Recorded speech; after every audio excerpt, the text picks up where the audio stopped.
Assalamualaikum warahmatullahi wabarakatuh. Para pemirsa channel Lilir yang dirahmati oleh Allah. Di sini saya ingin mengklarifikasi dari beberapa hal yang sering kawan-kawan tanyakan mengenai usaha manusia. Itu seakan-akan tidak ada nilai di hadapan Allah Subhanahu wa Ta'ala, dikarenakan semuanya ini sudah dicatat oleh Allah, sudah ditakdirkan oleh Allah. Lalu apa prestasinya seorang hamba jika melakukan kebaikan, padahal semuanya itu sudah ditentukan oleh Allah. Dan bagi orang-orang yang berusaha semaksimal mungkin tapi gagal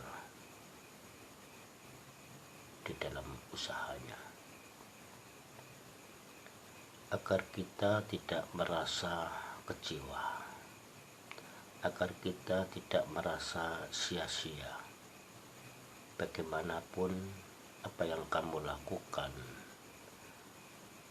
baik itu mendapatkan prestasi atau tidak mendapatkan hasil prestasi kalian, usaha kalian, itu tentu dicatat oleh Allah Subhanahu wa Ta'ala.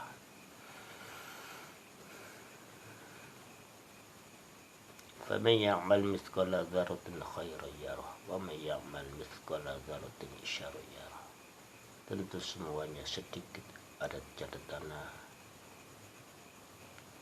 banyak pun. Yang terpenting kita ini sebagai seorang hamba adalah untuk berusaha,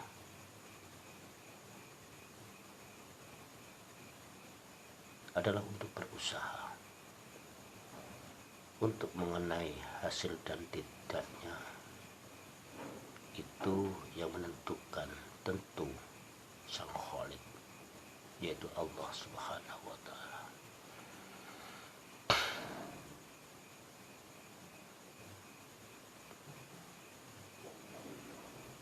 Entah itu usaha kita itu berhasil atau tidak, itu tidak penting. Itu tidak penting, dikarenakan semuanya orang yang berusaha sukses itu semuanya ketetapan Allah.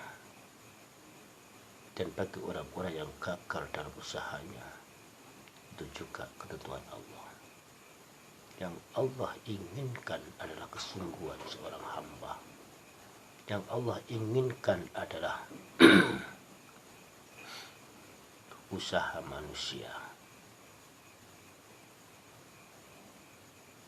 supaya kita tidak merasa sia-sia dalam beramal kita.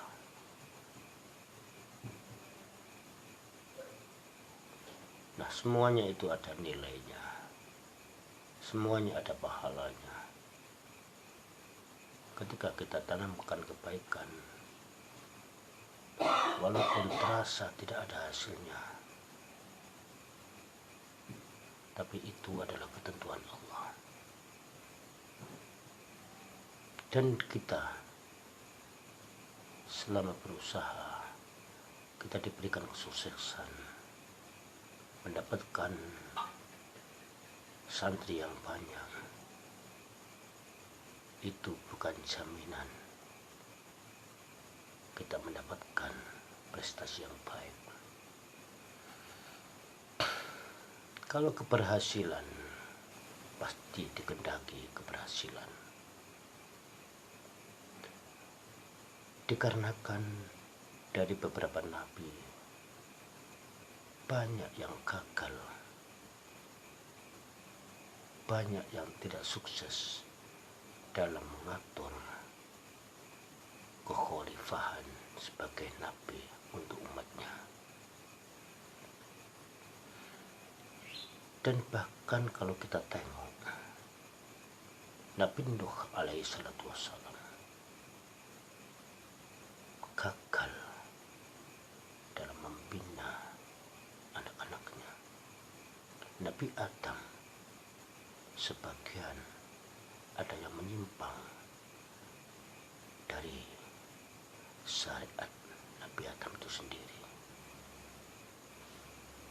Itu artinya Nabi saja bisa gagal, Nabi saja tidak berhasil, apalagi kita seorang hamba yang jauh dari maksum Allah, yang jauh dari pembinaan Allah. Tapi kenapa di dalam umat Nabi Muhammad SAW ini disebut sebagai umat yang istimewa?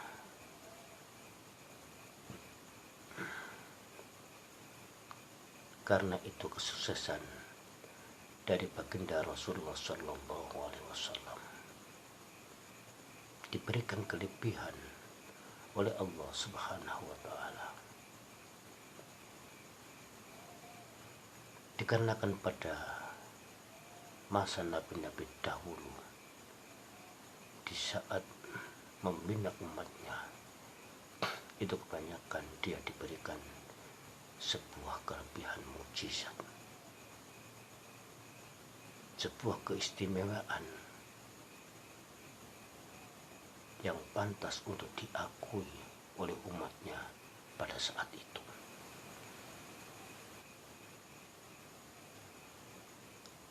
Seperti halnya kaum Nabi Nuh, itu diberikan banjir dan diselamatkan bagi sebagian mereka yang hanya menumpang, yang berada di atas bahtera Nabi Nuh. Dan itu adalah merupakan mukjizat yang tidak semua orang doanya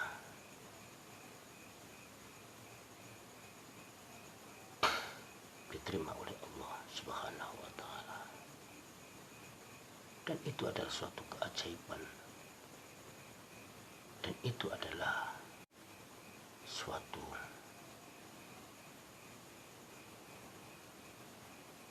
yang tidak semua orang bisa berdoa langsung diterima doanya oleh Allah.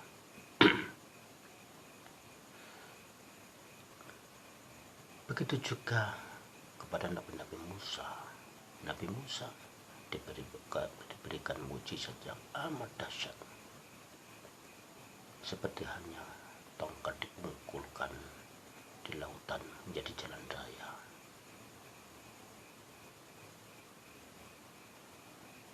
Dan banyak mukjizat yang lain yang telah dilakukan oleh Nabi Musa, memukul sebagian dari seekor sapi, seorang mayit bisa bangun dan bisa berbicara, mengatakan yang berbuat pembunuhan ini adalah si A itu. Itu karena mukjizatnya Nabi Musa. Pantas umatnya percaya dengan kerasulan Nabi, karena dia mengaku sebagai utusan Allah.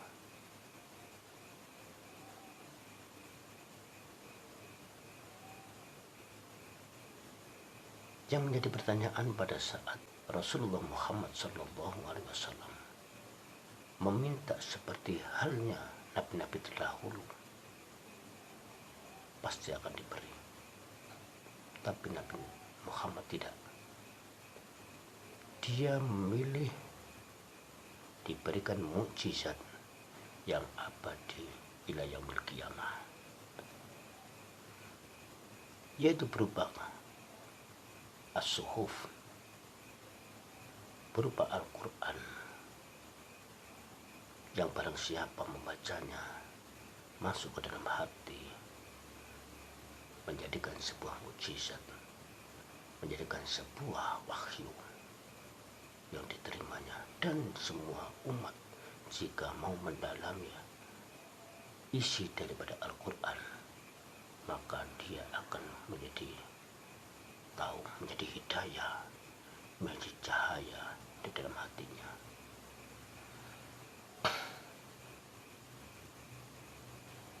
Dan mungkin kalau kita saat ini hidup pada zaman nabi-nabi dahulu, mungkin kita termasuk dari golongan orang-orang yang tidak percaya, dan mungkin juga akan percaya tapi hanya sebentar, seperti halnya umat-umat Nabi Musa,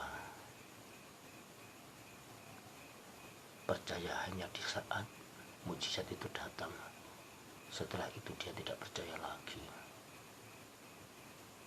Seperti halnya umatnya Nabi Isa alaihissalatu wassalam, percaya hanya sebentar, sementara di saat lain waktu dia akan mengkufuri Nabi Isa kembali. Dan bahkan karena kelebihan Nabi Isa, kedahsyatan mujizat Nabi Isa, karena tidak banyak para nabi yang diberikan mujizat yang amat dahsyat seperti halnya Nabi Isa, sehingga umat-umat Nabi Musa hampir keseluruhan mempercayai bahwa Isa adalah anak Tuhan. Isa adalah sebagian roh Tuhan. Isa sebagai, tentu kita tahu, orang yang kaya akan besar usianya, dan orang miskin juga merasa besar usianya jika dia tidak merasa sabar kalau itu adalah ujian dari Allah Subhanahu wa Ta'ala. Mungkin itu tema kita pada tengah malam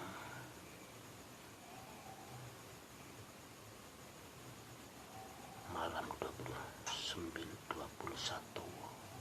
Ramadan. Mudah-mudahan hari ini, malam ini, kita diberikan kelebihan oleh Allah Subhanahu wa Ta'ala. Jika memang malam ini merupakan malam Lailatul Qadar, mudah-mudahan di malam ini kita termasuk orang-orang yang mendapatkan Lailatul Qadar yang katanya sama dengan nilainya 1000 bulan. Mudah-mudahan taqabbal du'ana. Mungkin itu saja yang bisa saya sampaikan, dan barangkali teman-teman di sana mungkin kurang bisa memahami kalimat-kalimat yang aku sampaikan tadi, dan bahkan ada kesalahan, kekurangan. Itulah saya, kekurangan dari saya pribadi. Dan jika ada kalimat yang lebih, yang bermanfaat, yang baik, itu semata-mata dari fadl Allah Subhanahu wa Ta'ala. Sekian dari saya, mengucapkan jazakumullah ahsanal jazak, afu minkum. Wassalamualaikum warahmatullahi wabarakatuh.